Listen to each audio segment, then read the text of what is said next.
بسم اللہ الرحمن الرحیم. ہارون رشید عرض کر رہا ہوں. بالآخر قاضی صاحب نے فیصلہ صادر کر دیا. فیصلہ تو پورے بینچ نے صادر کیا ہے.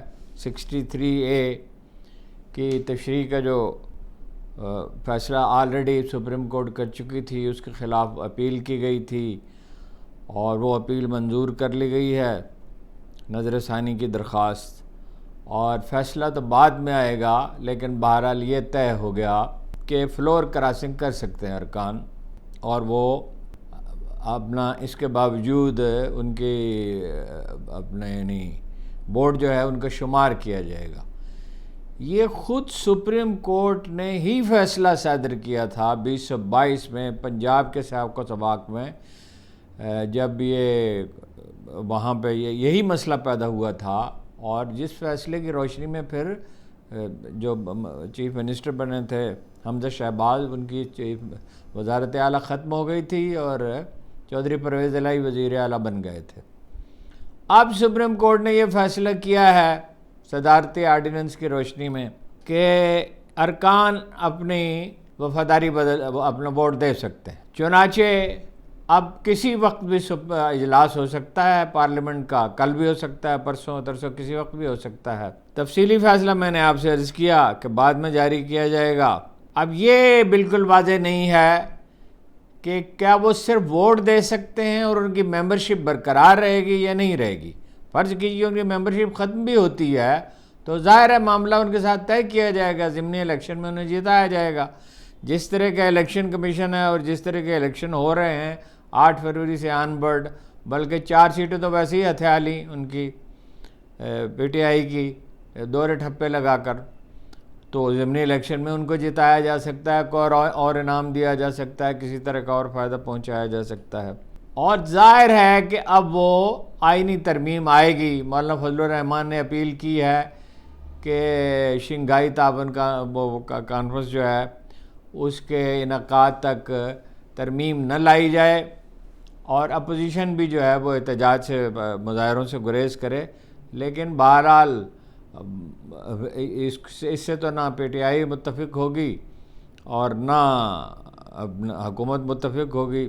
ترمیم لائی جائے گی اور بہت تیزی سے لائی جائے گی، اور اس ترمیم کے تحت آئینی عدالت وجود میں آئے گی. اور وہ آئینی عدالت، جیسے میں نے کل عرض کیا تھا، کہ وہ ایک ایسی آئینی عدالت ہوگی جس کے چیف جسٹس کا تقرر وزیر اعظم کریں گے اور ججوں کا تقرر چیف جسٹس صاحب کریں گے. یعنی وہ ایسی عدالت ہوگی جس میں سب کے سب لوگ حکومت اور قاضی صاحب کی پسند کے ہوں گے، اور تمام اہم آئینی معاملات جو اس وقت تو پی ٹی آئی سے متعلق ہیں، وہ سارے معاملات ان کی وہ سماعت کرے گی. وہ سپر کورٹ ہوگی. ایک سپریم کورٹ ہوتی ہے، سپریم کورٹ کے اوپر کوئی یعنی عدالت نہیں ہوتی. 7ویں آسمان کے اوپر کوئی آسمان نہیں ہوتا. مکان کی آخری منزل کی چھت کے اوپر کوئی دوسری چھت نہیں ہوتی.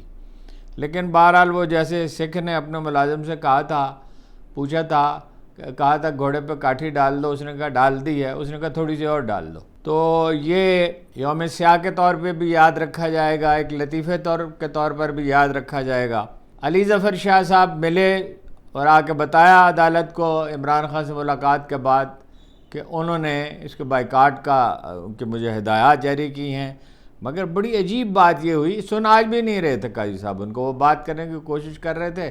مثلا انہوں نے یہ کہا کہ میری تنہائی میں ملاقات نہیں ہو سکی. جو حق ہے، جو قانون ہے، جو دستور ہے، جو روایت بھی ہے، تو قاضی صاحب نے کہا آپ نے کون سی کوئی خفیہ بات کرنی تھی، آئینی بات کرنی تھی. اور جب چیف جسٹس صاحب یہ کہیں تو اس پہ کسی تبصرے کی ضرورت نہیں ہے. آئینی عدالت بن جائے گی. یہ ایک ایسی یعنی پارلیمنٹ، ایک ایسا وزیر اعظم اور ایک ایسی پارلیمنٹ جو جعل سازی سے بنی ہے. دیکھیے جو اخبار نویس موجود تھے وہاں پہ 8 فروری کو، ان کا یہ کہنا ہے کہ ہمارے سامنے الیکشن کمیشن کے آفیسرز یہ کہہ رہے تھے پی ٹی آئی 160 سیٹیں جیت چکی ہے اور 10-15 اور جیت سکتی ہے، اور 16 سیٹوں کی یہ پارٹی ہے. مشاہد صاحب کہتے ہیں کہ نہیں 16 کی تو نہیں ہے، بعض لوگ کہتے ہیں 16 کی بعد 17 کی، وہ کہتے ہیں 28 سیٹوں کی پارٹی ہے.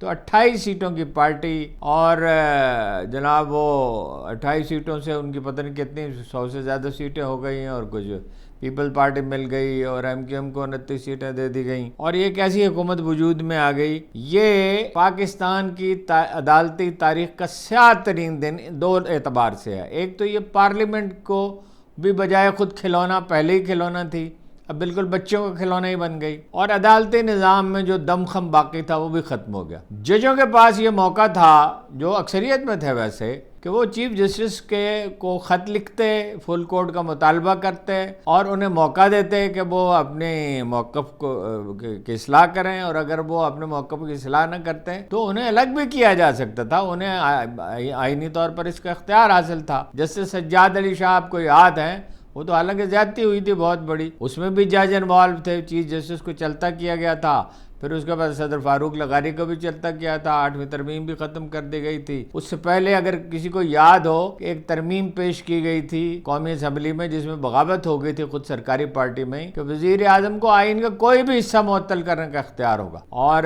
فوجی عدالتیں وہ قائم کریں گے، اور سمری کورٹس ہوں گی، اور وہ وزیر اعظم اس کے ججوں کا تعین کریں گے۔ وہیں سے جھگڑا شروع ہوا تھا، جو جیسے سجاد علی شاہ کے رخصتی پر ختم ہوا، حملہ بھی کیا گیا تھا سپریم کورٹ پہ۔ تو آج کے بعد جو ہے وہ بینچ میں یہ تو یاد دلانے کی ضرورت نہیں ہے، جیسے جمال بندوخیل، جیسے نعیم افغان، جیسے امین الدین اور جیسے مظہر عالم شامل تھے۔ تو احتجاج اب شروع ہو جائے گا۔ ایک تو کل احتجاج ہے جس کے لیے ابھی سے راستے بند کر دیے گئے ہیں، زیادہ تر بندوبست کر لیا گیا ہے، رات کو تو لوگ داخل ہو سکیں گے آدھی رات تک، اور اس کے بعد بالکل بند کر دیا جائے گا، اور ایک کنٹینر نہیں رکھا گیا، ایک کنٹینر کے اوپر دوسرا کنٹینر رکھا گیا۔ ریڈ زون تو بالکل بند ہے، باقی بھی راستے بند کر دیے جائیں گے۔ اسلام آباد کے وکلاء تنظیموں نے، ڈسٹرکٹ بار راولپنڈی نے، ڈسٹرکٹ بار اسلام آباد نے، اور تیسری کون سی عدالت تنظیم ہے وکلاء کے، انہوں نے بھی احتجاج کا اعلان کیا ہے۔ اس کے بعد راولپنڈی ہائی کورٹ بار نے بھی یہ اعلان کیا ہے، اور یہ جو آئینی پیکیج جا رہا ہے جس کی مولانا فضل الرحمان نے بات کیا کہ ملتوی کر دی جائے، تو وہ اپنا اس کو سازش قرار دیا ہے، اور انہوں نے کہا تھا کل بلاول بھٹو نے کہ 25 اکتوبر تک لازمی طور پر یہ کام ہمیں کرنا ہے، یعنی قاضی صاحب کی ریٹائرمنٹ کے دن تک۔ اور یہ بات یاد دلائی علی ظفر، بیرسٹر علی ظفر صاحب نے، اور کبھی ان کو ایسی تلخی کے ساتھ بات کرتے نہیں دیکھا گیا۔ ناراض بھی بہت چیف جسٹس ہوئے، انہوں نے کہا توہین عدالت کا نوٹس آپ کو دیا جا سکتا ہے، اور وغیرہ وغیرہ۔ تو لیکن بہرحال وہ اپنی بات کرتے رہے۔ انہوں نے کہا آپ اس کے بینیفیشری ہیں، آپ کو اس کا فائدہ پہنچے گا، اس کے بعد آئینی پیکیج، آئینی ترمیم آئے گی اور آپ کو نوازا جائے گا۔ تو انہوں نے کہا، چیف جسٹس صاحب نے کہا مجھے اس کے بارے میں کچھ معلوم ہے، ساری دنیا کو پتہ ہے، پاکستان کے بچے بچے کو پتہ ہے، ہر وہ شخص جو ٹی وی دیکھتا ہے اسے پتہ ہے، ہر وہ شخص جو اخبار پڑھتا ہے اسے، جو اخبار نہیں پڑھتا اور ٹی وی نہیں دیکھتا اسے بھی پتہ ہے، کیونکہ یہ ایک موضوع ہے جس پہ گفتگو ہو رہی، اور کل عالم کو پتہ ہے، پتا پتا بوٹا بوٹا حال ہمارا جانے ہے، جانے نہ جانے گل ہی نہ جانے باغ تو سارا جانے ہے۔ تو 17 مئی 2022 ایگزیکٹلی وہ دن تھا جب منحرف ارکان اسمبلی کے خلاف کو یہ فیصلہ دیا گیا تھا کہ ان کا ووٹ شمار نہیں ہوگا، اور یہ کہا گیا تھا سپریم کورٹ کے فیصلے میں کہ یہ جو لوگ اپنی پارٹی کے خلاف فیصلہ دیں گے ان کی وہ نااہل ہو جائیں گے، مگر نااہلی کی مدت کا تعین کہ وہ تاحیات ہوں گے یا خاص مدت کے لیے ہوں گے، یہ پارلیمنٹ خود کرے۔ بیرسٹر علی ظفر نے عدالت سے یہ درخواست بھی کی کہ عمران خان خود عدالت سے مخاطب ہونا چاہتے ہیں، اپنی گزارشات پیش کرنا چاہتے ہیں۔ تو چیف جسٹس نے پہلے تو یہ کہا آگے چلیں جیسے ان کا طریقہ ہے، تو علی ظفر نے کہا نہیں، پہلے عمران خان کی گزارشات جو ہیں وہ رکھ لیں، پھر میں دلائل دوں گا، جس پر چیف جسٹس نے کہا علی ظفر صاحب آپ سینئر وکیل ہیں، آپ کو پتہ کارروائی کیسے چلتی ہے، یعنی کارروائی میری مرضی سے چلتی ہے۔ تو علی ظفر صاحب نے کہا میرے موکل کو کچھ اعتراضات ہیں، تو ویڈیو لنک پر بھی پیشی کی اجازت نہیں دیتے، تو انہوں نے کچھ باتیں عدالت کے سامنے رکھنے کو کہا ہے۔ چیف جسٹس صاحب نے کہا علی ظفر صاحب آپ صرف اپنے موکل کے وکیل نہیں، آفیسر آف دی کورٹ بھی ہیں۔ ان کو جب انہوں نے بائیکاٹ کر دیا تو انہوں نے کہا کہ میں آفیسر آف دی کورٹ کی حیثیت سے، یعنی عدالت کے معاون کی حیثیت سے دلائل دے سکتا ہوں۔ تو جو انہیں نہیں کرنا چاہیے تھا. جب بائیکاٹ کر دیا تو بائیکاٹ کر کے باہر آ کے نکل کے اپنی پریس کانفرنس کرنی چاہیے تھی اور اپنا موقف بیان کرنا چاہیے تھا. چیف جسٹس صاحب نے ان سے یہ بھی کہا آپ سیاسی گفتگو کر رہے ہیں جس پہ تاکہ کل سرخی لگے. کل نہیں لگتی ویسے سرخی, وہ قاضی صاحب نے پتہ نہیں کس اسٹیٹ آف مائنڈ میں تھے, سرخی اسی وقت لگ جاتی ہے سوشل میڈیا پہ. اس پہ علی ظفر صاحب نے یہ کہا کہ آج بھی اخبار کی ایک سرخی ہے کہ آئینی ترمیم 25 اکتوبر سے قبل لازمی ہے. وہ جو اپنا انہوں نے کہا تھا نوجوان نے, بلاول بھٹو نے, جن سے وعدہ کیا گیا ہے کہ اگلے وزیر اعظم وہ ہوں گے, اور اگلے وزیر اعظم سے مراد یہ نہیں ہے کہ آئندہ الیکشن ہوگا تو وہ ہوں گے. وہ یہ بھی ہو سکتا ہے کہ درمیانی میں وہ وزیر اعظم بن جائیں, کیونکہ وہ زیادہ وفادار ہیں, زیادہ متفق ہیں, کہنا چاہیے وفادار نہیں, انٹرنیشنل ایجنڈے سے بھی اور اسٹیبلشمنٹ سے بھی. زرداری صاحب بھی زیادہ متفق ہیں, وہ بھی زیادہ متفق ہیں, انٹرنیشنل ایجنڈے سے بھی زیادہ متفق ہیں. علی ظفر صاحب نے کہا حکومت آئینی ترمیم لا رہی ہے اور تاثر ہے کہ عدالت ہارس ٹریڈنگ کی اجازت دے گی, جس پر چیف جسٹس نے کہا آپ حد عبور کر رہے ہیں, ہم اس بات پر توہین عدالت کا نوٹس کر سکتے ہیں. نوٹس کیا مطلب, وہ تو جج اگر اپنا بروقت خط لکھ دیتے تو ایک ماحول بن جاتا, اور میرا خیال ہے کہ اب وہ خط بھی لکھیں گے, ممکنہ بعد مستعفی بھی ہو جائیں, اور اسلام آباد ہائی کورٹ کے 6 ججوں کو اور ان 8 ججوں کو مستعفی ہی ہونا چاہیے اور اپنی پریکٹس کرنی چاہیے, اور جو عزت و توقیر انہیں حاصل ہے اس میں اور اضافہ ہوگا.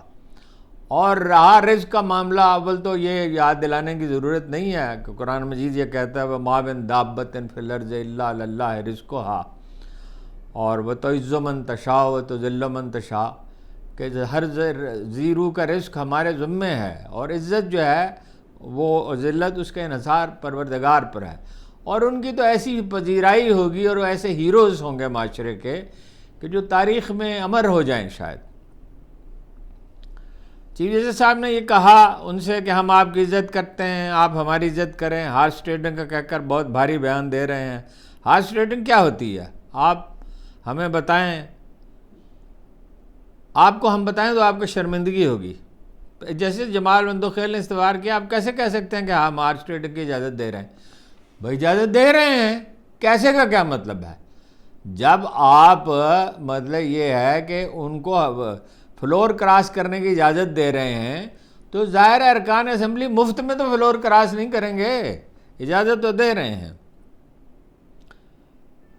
علی ظفر صاحب نے کہا کہ جو یعنی پہلے فیصلے کا حوالہ دیتے ہوئے 63A کا کہ وہ ہارس ٹریڈنگ کو روکتا تھا, تو چیف جسٹس صاحب نے کہا عدالتوں کا مذاق بنانا بند کریں. جسٹس مندوخیل نے بھی کہا کہ عدالت نے 63A پر اپنی رائے دی تھی, کوئی فیصلہ نہیں دیا تھا. کمال ہے, یعنی فیصلہ دیا تھا, وہ نافذ ہوا تھا, اس کے نتائج نکلے تھے, حکومت تبدیل ہوئی, وہ کہتے رائے دی تھی.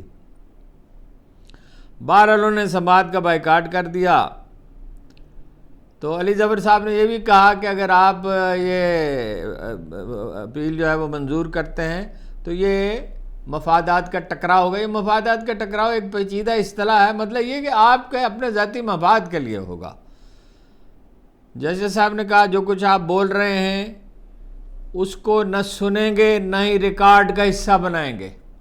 یہ نہیں کہا کہ آپ نادرست بات کہہ رہے ہیں, یہ نہیں کہا کہ آپ غلط کہہ رہے ہیں, یہ نہیں کہا کہ آپ آئین کے خلاف کہہ رہے ہیں, یہ نہیں کہا کہ آپ عدالت کا احترام ملحوظ نہیں رکھ رہے.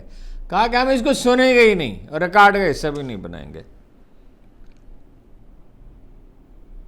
اور اس موقع پر انہوں نے ان سے کہا کہ آپ کو عدالتی معاون مقرر کر دیں, آپ کو اعتراض تو نہیں. تو وہ شریف آدمی ہیں, انہوں نے کہا جی مقرر کر دیں, انہوں نے کر دیا. تو حالانکہ انہیں انکار کر دینا چاہیے تھا. کچھ خبریں اور بھی ہیں.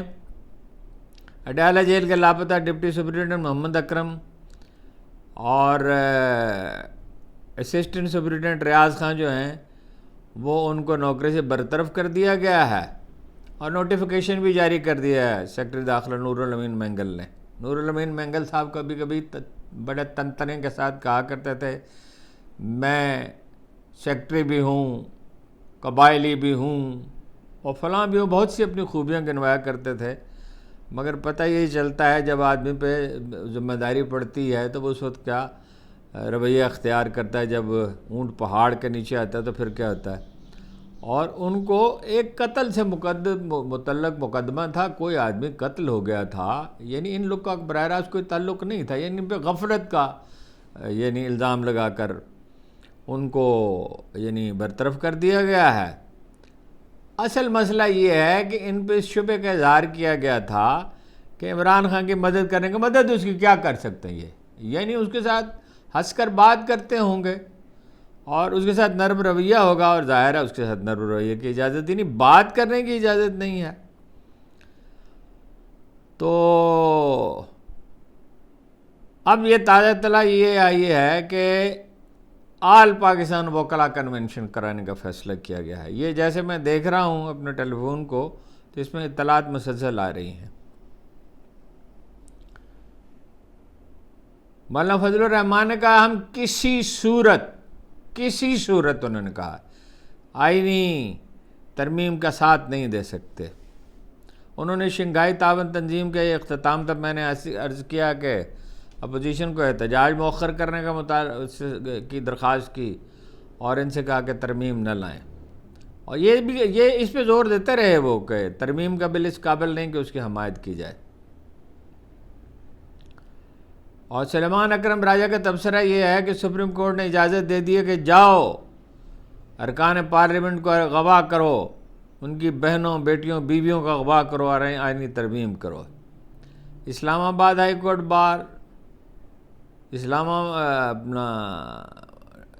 آباد ڈسٹرکٹ بار اور اسلام آباد بار کونسل، ان کی مشترکہ پریس کانفرنس ہوئی ہے، انہوں نے کہا ہم اس کو مسترد کرتے ہیں۔ ایک خبر یہ ہے کہ فیصل وابڈا نے کل کوئی ایسی بات کہی تھی بائی امپلیکیشن، جس سے یہ نتیجہ نکلتا تھا کہ علی امین گنڈاپور کی زندگی کو خطرہ لاحق ہو سکتا ہے۔ اس پہ شیخ وقاص اکرم نے کہا ہے کہ جن لوگوں نے فیصل وابڈا سے پریس کانفرنس کرائی ان کو پیغام ہے کہ وزیر اعلیٰ کی طرف دیکھنے کی ہمت بھی مت کریں، ملک کے انتشار کا متحمل نہیں ہو سکتا۔ فیصل وابڈا صاحب نے کیا ارشاد فرمایا تھا اور اب کیا ارشاد فرمایا ہے؟ عمران خان آزادی اور غلامی سے نجات کی بات کر رہے ہیں، پہلے خود کو ذہنی غلامی سے آزاد کریں۔ یہ لوگ اقتدار کے لیے لاشیں گرانا چاہتے ہیں، یہ ریڈ زون اس لیے آنا چاہتے ہیں کہ لڑائی ہو، پی ٹی آئی کو لاشیں چاہیے، یہ منصوبہ یہ ہے۔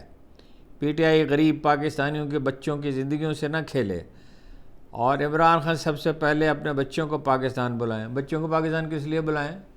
اس کا کیا مطلب ہے؟ بچے اپنی ماں کے پاس ہوتے ہیں اور وہ وہاں تعلیم حاصل کر رہے ہیں، اور ان کی سیکورٹی کا مسئلہ ہے، اور ان کا یہاں کوئی کردار نہیں ہے، یہاں انہیں کوئی کام نہیں کرنا۔ ان کے والد نے دوسری شادی کر لی ہے جسے ان کی پہلی بیگم نے بھی اور ان کے بچوں نے بھی قبول کیا ہے، اور جو لوگ عمران خان سے ملتے رہے ہیں ان بچوں کی موجودگی میں وہ جانتے ہیں کہ بچے اپنے باپ سے خوش ہیں۔ اور مجھے یاد ہے ایک دن میں ملنے کے لیے گیا تو میں نے کہا یہ کیا ہے گھبرائے سے پھر رہے ہیں؟ انہوں نے کہا پاکستان میچ آ رہی ہے تو ڈپریشن کا شکار ہیں، تو میں نے ان کو مشورہ دیا ہے کہ جاؤ ورزش کرو، جب کوئی ایسا موقع ہے تو اپنا دھیان بٹانا چاہیے۔ تو وہ بچے یہاں کیا کرنے کے لیے ہیں؟ یعنی کسی آدمی کے بچے باہر ہیں، وہ نواز شریف کے بچے تو باہر ہیں کاروبار کے لیے، اور اس کے بچے تو ہیں اپنی ماں کے پاس ہیں، اور ان کے لیے اسلامی تعلیم کا بندوبست ہے ان بچوں کے لیے، اور وہ اپنے باپ سے اٹیچڈ ہیں، اور وہ جب اسکول میں تھے اور کالج میں تھے تقریبات میں شریک ہوتے تھے تو ایک ہاتھ میں انگلینڈ کا پرچم اٹھاتے تھے اور ایک ہاتھ میں پاکستان کا پرچم اٹھاتے تھے۔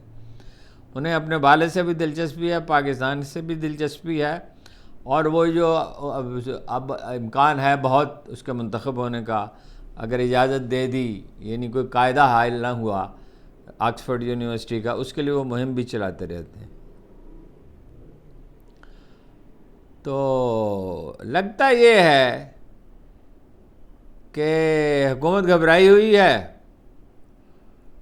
اور درخواست عمران خان سے کی گئی تھی کہ اس کو ملتوی کر دیں، لیکن وہ اتنی دفعہ دھوکہ کھا چکے ہیں کہ اب وہ اس پر آمادہ نہیں ہیں۔ تو وہ وقت حاصل کرنا چاہتی ہے. دراصل وہ اجلاس وہ تو 15 اکتوبر کو ہونا ہے. 4 اکتوبر کے احتجاج کا اس پہ کیا اثر ہوگا کہ وہ فٹافٹ جو ہے ترمیم منظور کرانا چاہتے ہیں. عمران خان کا پیغام یہ ہے اب قربانی کا وقت آ گیا ہے. اب بھی اگر اپنے حق کے لیے نہ نکلے تو پھر تمہیں چیونٹیوں کی طرح مسل ڈالا جائے گا. نہیں، چیونٹیوں کی طرح خان صاحب نہیں مسل سکتے. قوم زندہ ہے اور جنگ میں کئی طرح کے مراحل آتے ہیں. گاندھی نے کہا تھا آخری فتح کے لیے میں 100 لڑائیاں ہار سکتا ہوں. لڑائیوں میں پیچھے بھی ہٹنا پڑتا ہے. اور یہ بھی خان صاحب نے کہا اپنے ایک ملاقاتی سے، صبح سویرے ہی اس کی اطلاع ملی تھی. مجھ سے کہا جا رہا ہے نواز شریف صاحب تو 10 سال کے لیے چلے گئے تھے کہ 3 سال کے لیے خاموش ہو جاؤ اور کچھ نہیں. تو انہوں نے کہا عجیب لوگ ہیں، میں تو 3 منٹ کے لیے بھی خاموش نہیں ہو سکتا اگر ظلم ہو رہا ہو، زیادتی ہو رہی ہو. اور میں چاہتا کیا ہوں؟ میں ان کی بالادستی کی بات کرتا ہوں، بنیادی انسانی حقوق کی بات کرتا ہوں، ادارے تعمیر کرنے کی بات کرتا ہوں، سویلین بالادستی کی بات کرتا ہوں. تو میں اپنی ذات کے لیے تو نہیں لڑ رہا، اتنی تکلیفیں اٹھا رہا. تو یہی تھی جناب، کچھ تھوڑی سی بے ترتیب سی گفتگو رہی، لیکن بہرحال آپ کو اطلاع دینی تھی. ایک یوم سیاہ ہے، لیکن یہ یاد رکھیے کہ ہر کرائسس میں ایک اپرچونٹی ہوتی ہے. اگر قوم نے زندگی کا ثبوت دیا، اور ایک بات میرے دہرانے سے آپ تنگ تو آ گئے ہوں گے کہ میں ہر روز ایک ہی بات کہتا ہوں، تحریک مگر آئینی حدود میں شائستگی کے ساتھ جمہوری طریقے سے، اور انڈیویجولز کو گالی نہ دیں، کریکٹر اسیسینیشن نہ کریں کسی منصب دار کی اور خاص طور پہ خواتین کی. اور تانا زنی سے اور گالی سے تحریکیں نہیں کامیاب ہوتی. تحریکیں کامیاب ہوتی ہیں جدوجہد سے، مستقل مزاجی اس کے ساتھ، فرسٹریشن سے نہیں ہوتی، حکمت سے، منصوبہ بندی سے، تحمل سے، صبر سے اور بہادری سے ظاہر ہے. اور غلامی اور مجبوری اور بے کسی اس قوم کا مقدر ہوتی ہے جو جد و جہد نہیں کرتی اور مایوسی کا شکار ہو جاتی ہے. سب سے بڑا گناہ جو ہے وہ مایوسی ہے، شرک کے بعد. شرک تو خیر ایسا گناہ ہے جو قابل معافی ہی نہیں ہے کسی صورت بھی.